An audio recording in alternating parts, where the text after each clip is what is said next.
Evening, everyone. It's 10:30 on Thursday night of a 4-day weekend, but I felt compelled to make a special OPD video.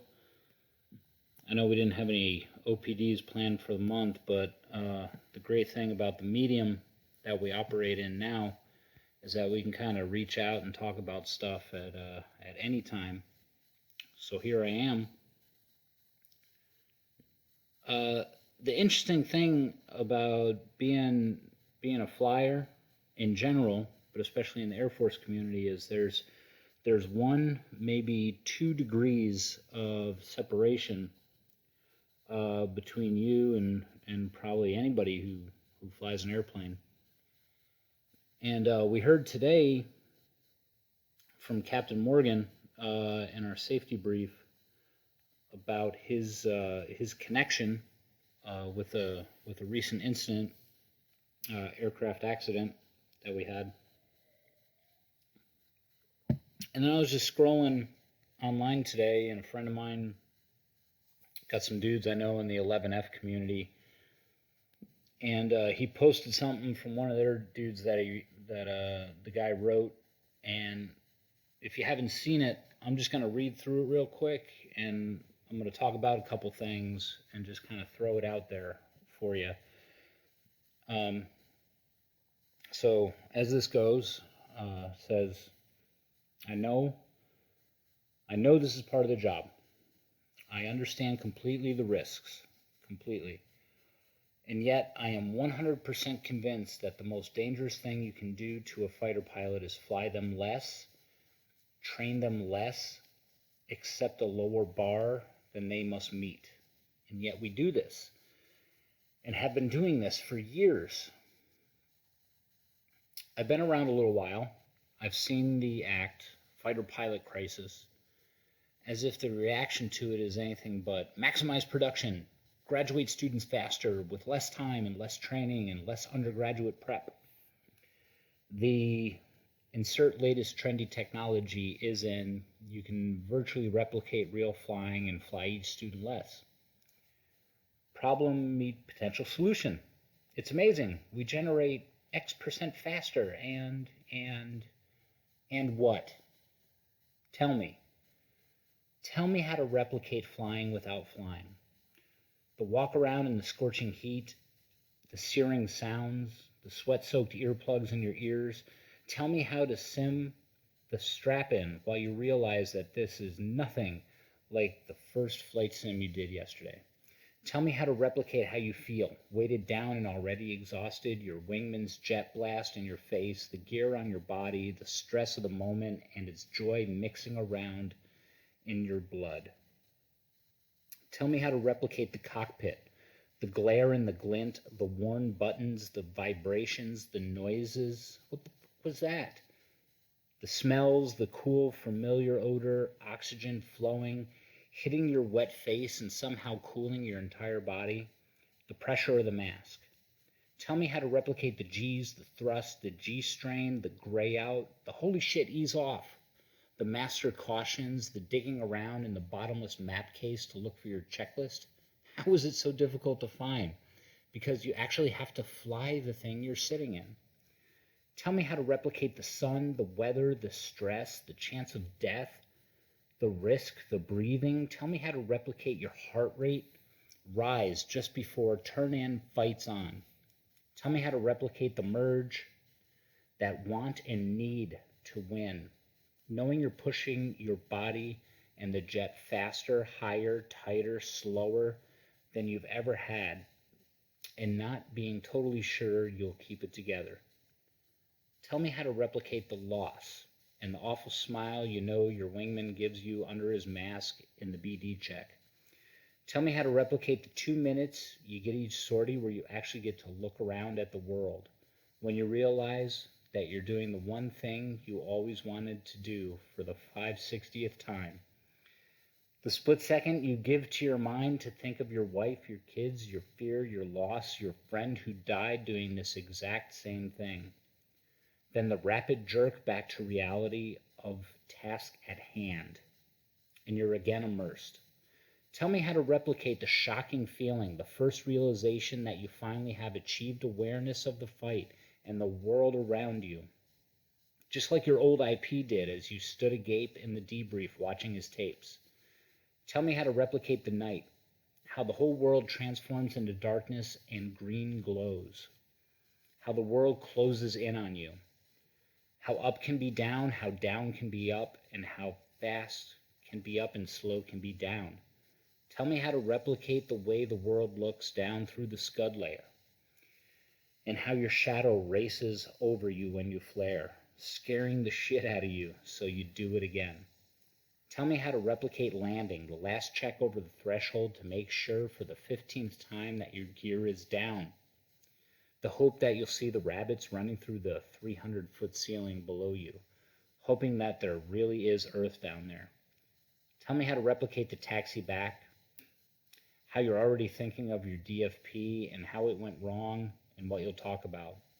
Tell me how to replicate the shutdown and the wind hitting you after you crack the canopy open, the quiet walk-in after the jets are asleep, the way the turbine blades clank as they slowly turn in a wind-blown motor as you walk by the spare. Tell me how to replicate the debrief, the stress, the pens, the realization you didn't know what you thought you knew, the thought that you should be better, better than this. Replicate the drive home, the thinking it over and over and over and over and over and over, the too tired to talk to your wife, flop onto the bed. Tell me how the best fighter pilots in the world got to be so goddamn good. Tell me how to replicate the feeling I have right now when I see another nickel needs to be thrown. I'll tell you how to replicate that one. Keep doing what we're doing. Keep flying us less and expecting us more, and you will do just that. Replicate this tragedy over and over and over. I don't want to hear about timelines and graduation rates in UTE or PAI or PAA.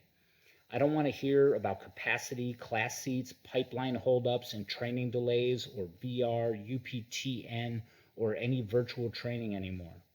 I know that flying more makes fighter pilots better. Flying more in UPT, more in IFF, having an IFF, more in the B course, more in MQT, more in FLUG, more in IPUG, MCUG, more. How many fighter pilots have died from a loss of situational awareness and lack of experience or training? I'm not saying this most recent loss is a case of that. It will be some time until we know. I do know it's another tragedy. This has been a really, really tough year. A nickel for you, brother. I have you and the gamblers close at hand. So that was a pretty intense post. And there's, at least for our newer people, there's probably a lot of verbiage in there. It's fighter-centric. Basically, what they're getting at is that our system has been cutting. It's been cutting flight hours. And that may be causal in some of the aircraft accidents we've seen, whether it's, the 130, the Bacon, this F-16. There's a lot of stuff we don't know right now. But we do know that some of these concerns are happening and that they're an issue. I've seen some of them manifest objectively when I was a pit instructor a couple years ago.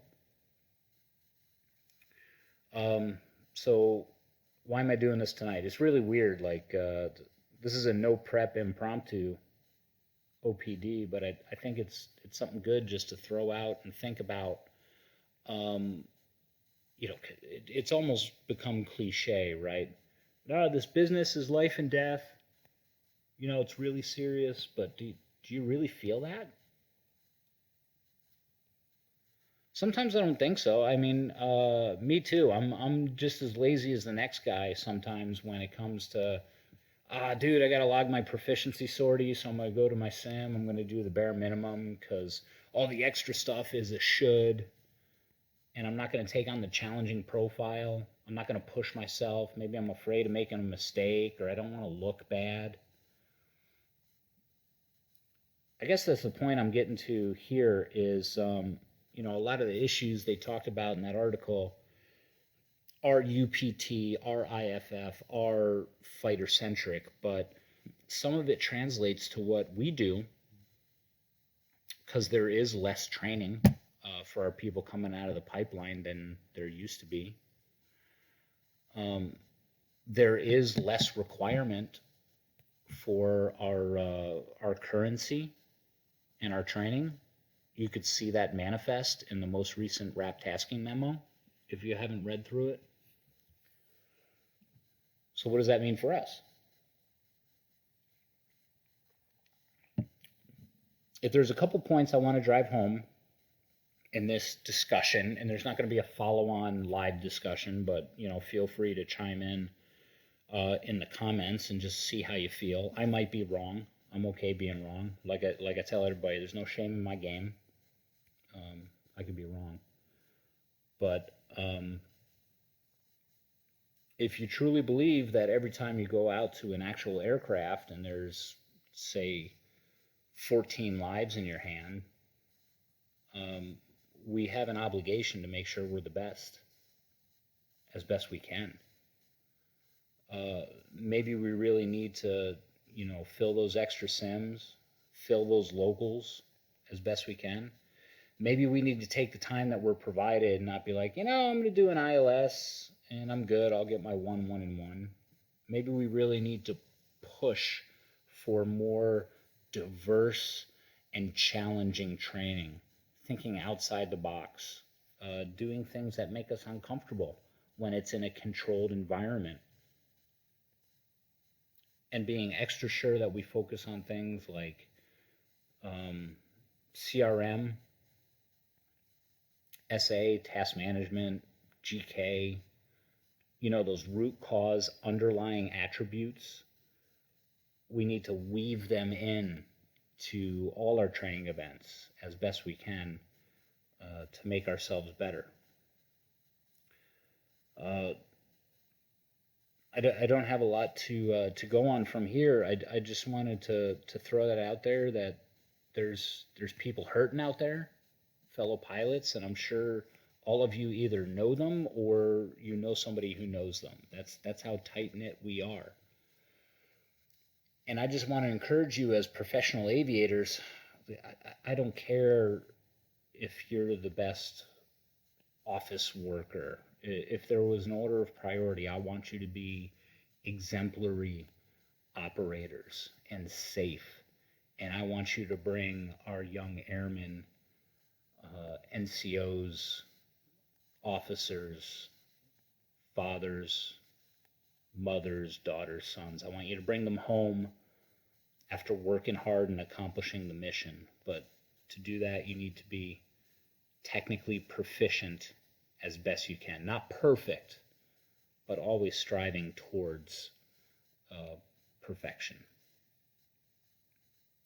Anyway, thanks for listening. Again, there's not going to be like a Thursday session for this. I just wanted to throw it out there because it weighed heavy on me with everything going on. So feel free to have a chat in the comments, and we'll talk to you guys later. Have a great 4th of July weekend. We'll see you.